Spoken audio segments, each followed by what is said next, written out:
마태복음 21장. 그들이 예루살렘에 가까이 가서 감람산 벳바게에 이르렀을 때에 예수께서 두 제자를 보내시며 이르시되 너희는 맞은편 마을로 가라. 그리하면 곧 매인 나귀와 나귀 새끼가 함께 있는 것을 보리니 풀어 내게로 끌고 오라. 만일 누가 무슨 말을 하거든 주가 쓰시겠다 하라.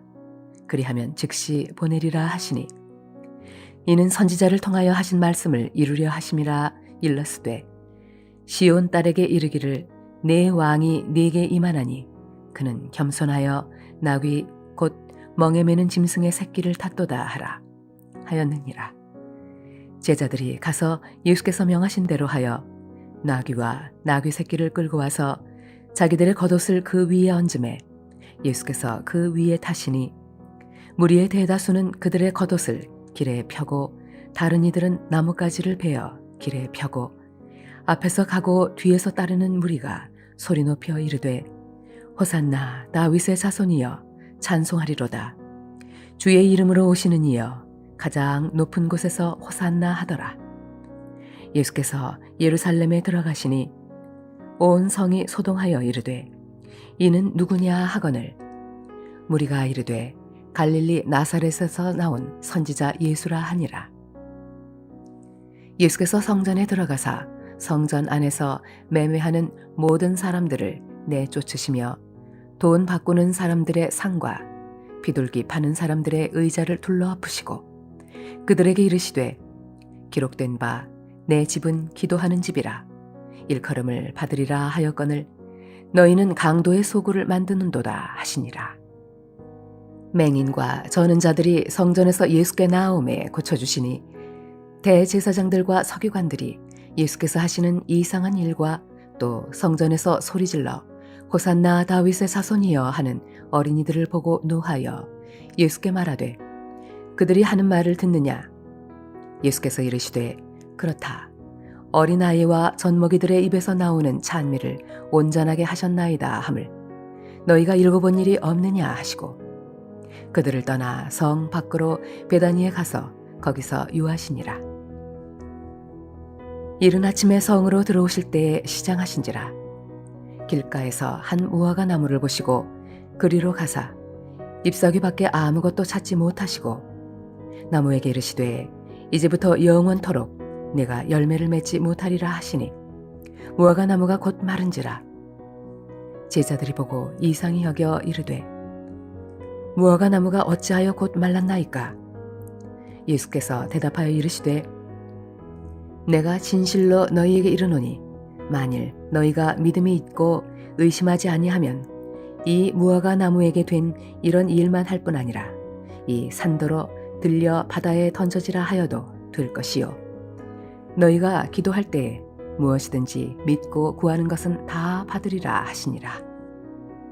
예수께서 성전에 들어가 가르치실세 대제사장들과 백성의 장로들이 나와 이르되 내가 무슨 권위로 이런 일을 하느냐 또 누가 이 권위를 주었느냐.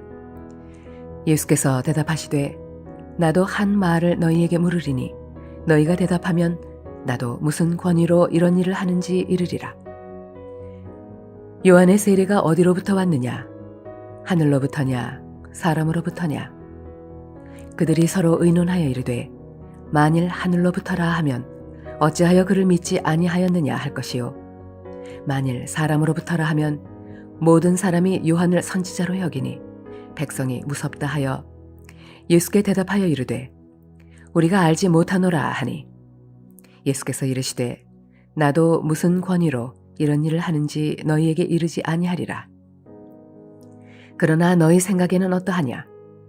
어떤 사람에게 두 아들이 있는데 맏아들에게 가서 이르되 예 오늘 포도원에 가서 일하라 하니 대답하여 이르되 아버지 가겠나이다 하더니 가지 아니하고 둘째 아들에게 가서 또 그와 같이 말하니 대답하여 이르되 실소이다 하였다가 그 후에 뉘우치고 갔으니 그 둘 중에 누가 아버지의 뜻대로 하였느냐. 이르되 둘째 아들이니이다. 예수께서 그들에게 이르시되 내가 진실로 너희에게 이르노니 세리들과 장녀들이 너희보다 먼저 하나님의 나라에 들어가리라.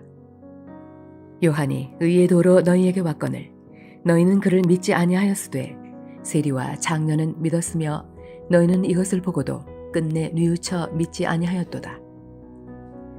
다른 한 비유를 들으라. 한 집 주인이 포도원을 만들어 산 울타리로 두르고 거기에 즙 짜는 틀을 만들고 망대를 짓고 농부들에게 세로 주고 타국에 갔더니 열매 거둘 때가 가까움에 그 열매를 받으려고 자기 종들을 농부들에게 보내니 농부들이 종들을 잡아 하나는 심히 때리고 하나는 죽이고 하나는 돌로 쳤거늘 다시 다른 종들을 처음보다 많이 보내니 그들에게도 그렇게 하였는지라. 후에 자기 아들을 보내며 이르되 그들이 내 아들은 존대하리라 하였더니 농부들이 그 아들을 보고 서로 말하되 이는 상속자니 자 죽이고 그의 유산을 차지하자 하고 이에 잡아 포도원 밖에 내쫓아 죽였느니라. 그러면 포도원 주인이 올 때에 그 농부들을 어떻게 하겠느냐? 그들이 말하되 그 악한 자들을 진멸하고 포도원은 제때에 열매를 바칠 만한 다른 농부들에게 새로 줄지니이다. 예수께서 이르시되 너희가 성경에 건축자들이 버린 돌이 모퉁이의 머릿돌이 되었나니 이것은 주로 말미암아 된 것이요 우리 눈에 기이하도다 함을 읽어본 일이 없느냐. 그러므로 내가 너희에게 이르노니 하나님의 나라를 너희는 빼앗기고 그 나라의 열매 맺는 백성이 받으리라. 이 돌 위에 떨어지는 자는 깨지겠고 이 돌이 사람 위에 떨어지면 그를 가루로 만들어 흩으리라 하시니 대제사장들과 바리새인들이 예수의 비유를 듣고 자기들을 가리켜 말씀하심인 줄 알고 잡고자 하나 무리를 무서워하니 이는 그들이 예수를 선지자로 알미었더라. 할렐루야. 사랑물레동교회 성도 여러분, 오늘 하루도 주와 더불어 동행하는 복된 삶이 되시길 바랍니다. 예수님의 공생의 마지막 한 주간은 예루살렘 입성으로부터 시작이 됩니다. 특별히 예루살렘의 입성은 대적자들의 본거지를 향해서 정면으로 나아가시는 만왕의 왕이신 예수님의 영광을 역력히 드러내고 있는 것입니다. 특별히 오늘 본문에 보면 예수님이 예루살렘 입성을 위해서 제자들을 마을에 보내사 새끼와 함께 있는 나귀를 끌어오라고 말씀합니다. 만일 누가 무슨 말을 하거든 주가 쓰시겠다 하라라고 말씀하시면서 데려오라고 명하십니다. 오늘 우리는 본문의 말씀 가운데서 또 주께 쓰임받는 그런 나귀 새끼를 통해 주시는 교훈을 함께 묵상하고자 하는데요. 하나님께 쓰임받는다라는 것은 참으로 영광스러운 일입니다.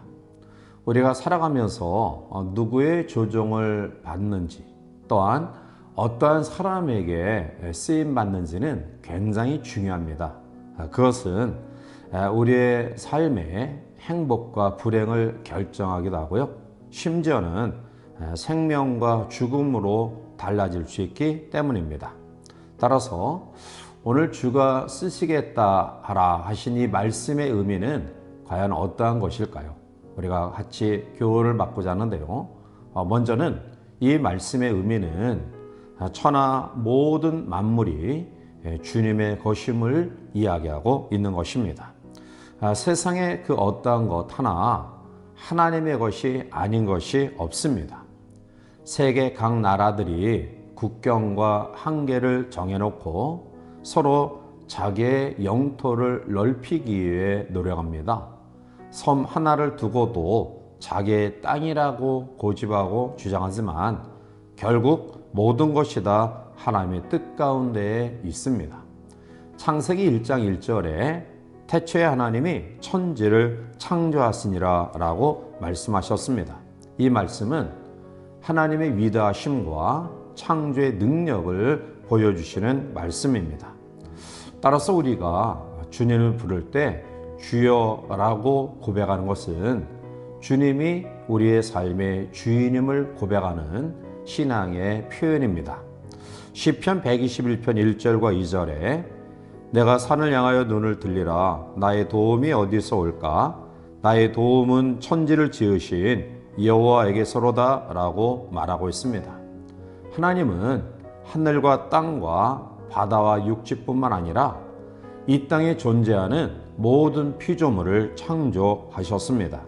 자, 그런데 이런 모든 피조물을 창조하신 하나님께서 만물의 주인으로서 우리의 필요한 모든 부분들을 공급하시는 능력의 하나님이심을 믿습니다. 따라서 우리는 만물의 주인이신 하나님께 우리의 모든 것을 다 동원하여 찬양하는 믿음의 경외가 우리 가운데 있기를 바라고요. 또 하나님이 우리의 재능과 시간과 몸과 또 우리의 전부를 요구하실 때 아멘, 주여 내가 여기 있사오니 나를 사용하여 주시옵소서라는 헌신의 고백이 우리 가운데 있어야 될 줄 믿습니다. 두 번째로 오늘 본문의 말씀 가운데 주시는 교훈은 바로 주님의 예언의 성취입니다. 본문 4절과 5절에 이는 선지자를 통하여 하신 말씀을 이루려 하심이라 일렀으되 시온 딸에게 이르기를 내 왕이 내게 임하나니 그는 겸손하여 낙이 곧 멍에 매는 짐승의 새끼를 탓도다 하라 하였느니라 라고 말합니다. 이 말씀은 구약의 스가랴 선지자가 이미 예언한 말씀이고요. 이 예언의 성취를 위해서 주님은 내가 쓰겠다 하라 곧 낙이 새끼를 데려오라고 명하신 것입니다. 스가랴 선지자는 스가랴 9장 9절에서 시온에 따라 크게 기뻐할지어다 예루살렘에 따라 즐거이 부를지어다 보라 내 왕이 내게 임하시나니 그는 공의로우시며 구원을 베푸시며 겸손하여서 나귀를 타시나니 나귀의 작은 것 곧 나귀 새끼니라 라고 예언했습니다. 그리고 그 예언의 성취를 주님께서 실현하신 것입니다. 이와 같이 우리의 모든 삶에 하나님의 섭리와 간섭하심이 미치지 아니하는 곳이 없습니다. 창세로부터 마지막 종말까지 하나님이 정하시고 그 계획대로 우리의 모든 삶과 역사를 진행하고 계십니다. 따라서 이 세상의 모든 것이 하나님의 섭리와 계획 속에 진행되고 있음을 우리는 믿어야 됩니다. 우리가 살아가면서 어떠한 사람은 매사에 기뻐하고 감사하는 사람이 있는 반면에 또 어떤 사람은 매사에 원망하며 불평하며 짜증스럽게 살아가는 사람들이 있습니다. 우리가 매사에 감사하며 또 기쁨 가운데 거할 수 있는 비결은 하나님께서 모든 나라의 역사와 또 개인의 생사화복을 주장하시고 간섭하시고 섭리하신다는 사실을 믿을 때 가능한 삶입니다. 따라서 우리의 슬픔도 고난도 하나의 지나가는 과정에 불과합니다. 따라서 그러한 가운데서도 하나님의 섭리와 또 계획하심을 믿고 나아갈 때 우리는 궁극적으로 하나님 인도하심 속에 생명과 영광, 소망과 축복, 그리고 천국과 영생의 놀라운 은혜를 누릴 수 있게 되어지는 것입니다.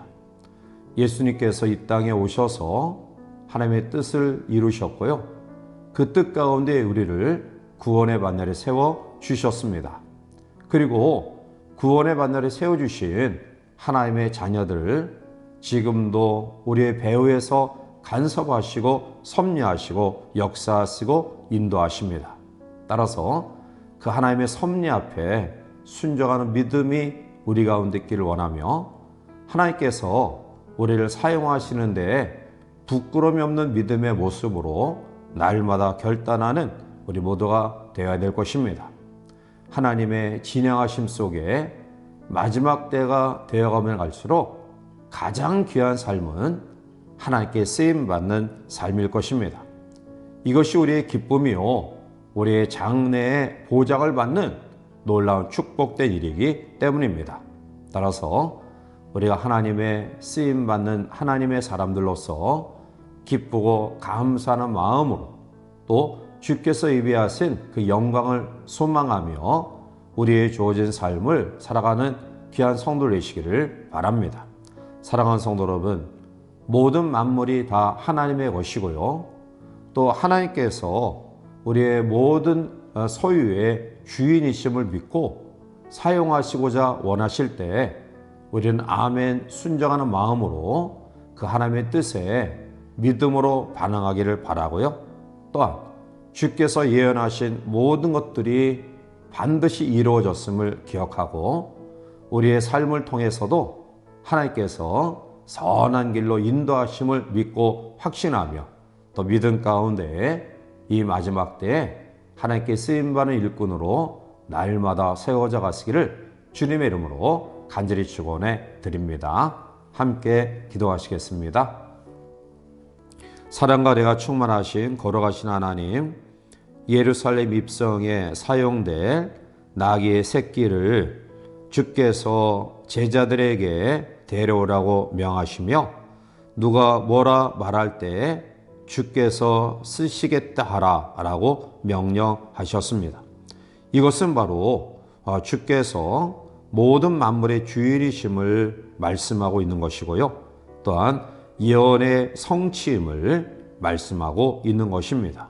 따라서 이 마지막 때에 우리의 모든 삶이 하나님의 섭리 가운데 이끌려져 가고 있음을 믿고 우리의 주어진 삶이 형통할 때는 감사와 기쁨으로 영광 돌리며 또 우리의 삶이 고난과 어려움이 있을 때는 인내의 믿음으로 하나님의 뜻을 헤아리고자 하는 복된 신앙으로 이 모든 환경들을 이겨나갈 수 있도록 도와주시옵소서.